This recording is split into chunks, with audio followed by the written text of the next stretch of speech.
Hi, I'm Sharon Renfro. Our hearts and minds at SharonRenfro.com believes that we must open our minds before we can open our hearts to one another. A fundamental idea to an alternative way to understand the psychology of relationships. This means that thinking is the key to successful, meaningfully connected relationships. Today's video applies the 3 steps of thinking to the relationship issue of making meaningful connections. Now, I'm going to talk about the 3 steps of thinking, and I'm going to give examples of each so that you can get the idea of what it is I'm talking about. So hopefully you can use it. Now, the first step of thinking is research. It means gathering objective and pertinent information to think about making meaningful connections. Number 1. Most of the time, we use emotions to assess our individual safety in our relationships. The connection between ourselves and our relationship partner exists only if we sense being safe as an individual in the relationship. Since we do not consider anyone but ourselves when we do an emotional assessment, we don't actually have any connection, and therefore experience nothing meaningful from the relationship. Just a sense of being safe in the context of that precise moment in time. That means that we automatically sense the relationship as threatening or safe, but not meaningful. Number 2, when we sense being threatened and respond using an emotional assessment and feelings, we behave with conflict, fight, distance, flight, pretend, camouflage, and cut off, play dead, directed at our relationship partner, the threat. None of these behaviors encourage or create any sense of meaningful connection. Number 3, we're meant to learn the adaptive strategies to have meaningful connections in our relationships at the time that the brain has matured to use these functions. The assumption that a healthy relationship rely on one's gut and feelings prevents us from learning to use the functions necessary to have meaningful connections. Number 4, we seek more from our adult intimate relationships than we experience in our relationship with our parents. With our parents, we needed protection and care, the expectation of being nurtured. With our relationship partners, we need meaningful connections to be able to sustain long-term commitments. Number 5, a focus on feelings does not promote being able to be meaningfully connected. Now, that's ironic, as we very much are encouraged to use our feelings to make all of our relationship decisions. The second step of thinking, reason, is using the pertinent and objective information that we gathered to reach a deep state of understanding of self and relationship process. Number 1, in order to understand, we must increase our self-awareness. We must collect more information from our sensory organs and express that increased self-awareness to our relationship partner. This increase in self-awareness gives the impression of being more alive, which is the first step in meaningful connections. When we risk giving another person pertinent information about ourselves, we begin to form a connection. Connections can't occur, without information. Number 2, we must listen with the motivation to understand. If we listen using our emotions to interpret what we hear, we will make quick judgments, determinations of whether or not our relationship is safe or threatening.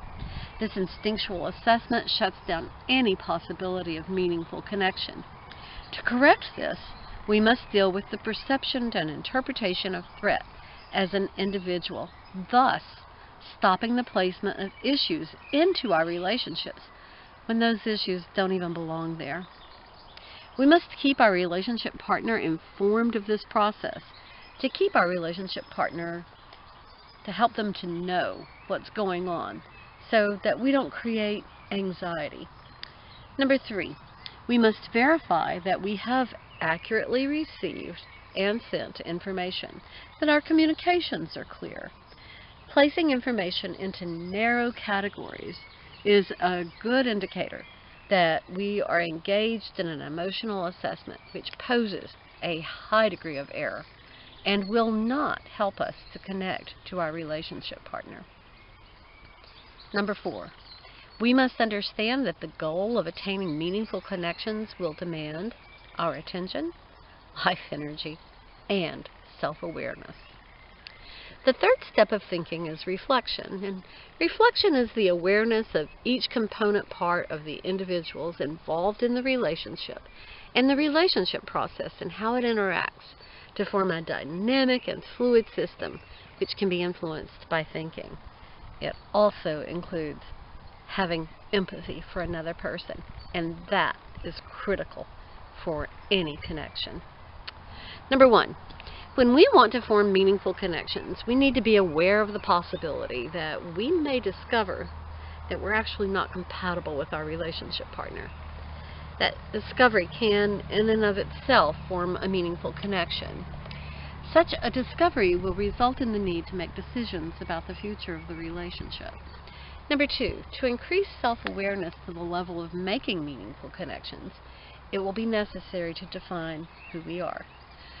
What are our values and our beliefs, and how do those values and beliefs determine principled behavior, in contrast to emotionally reactive behaviors of conflict, distance, pretend, and cutoff? It's critical that relationship partners also define a self if meaningful connections are to be made. However, this process may be undertaken at different times. Number 3, no one can be forced to make a meaningful connection, as that attempt represents an emotionally based behavior. Number 4, when a person has secured his or her own individual safety, separately and distinctly from any relationship, that person is then available to form a meaningfully connected relationship. We tend to think of the obstacles to this process as baggage, but the baggage probably comes from the early years of life.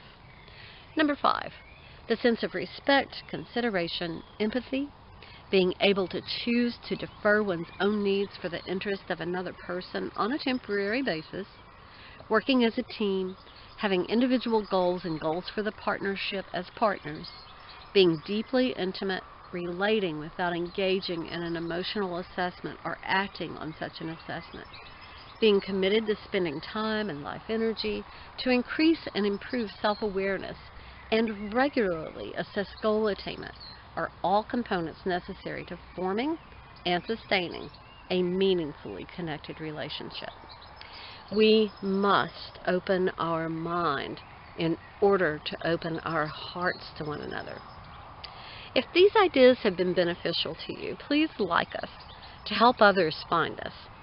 And you may find more information and in-depth discussion of these ideas at our website, SharonRenfro.com, through our free podcast, Our Hearts and Minds, The Psychology of Relationships. Thank you so much for listening.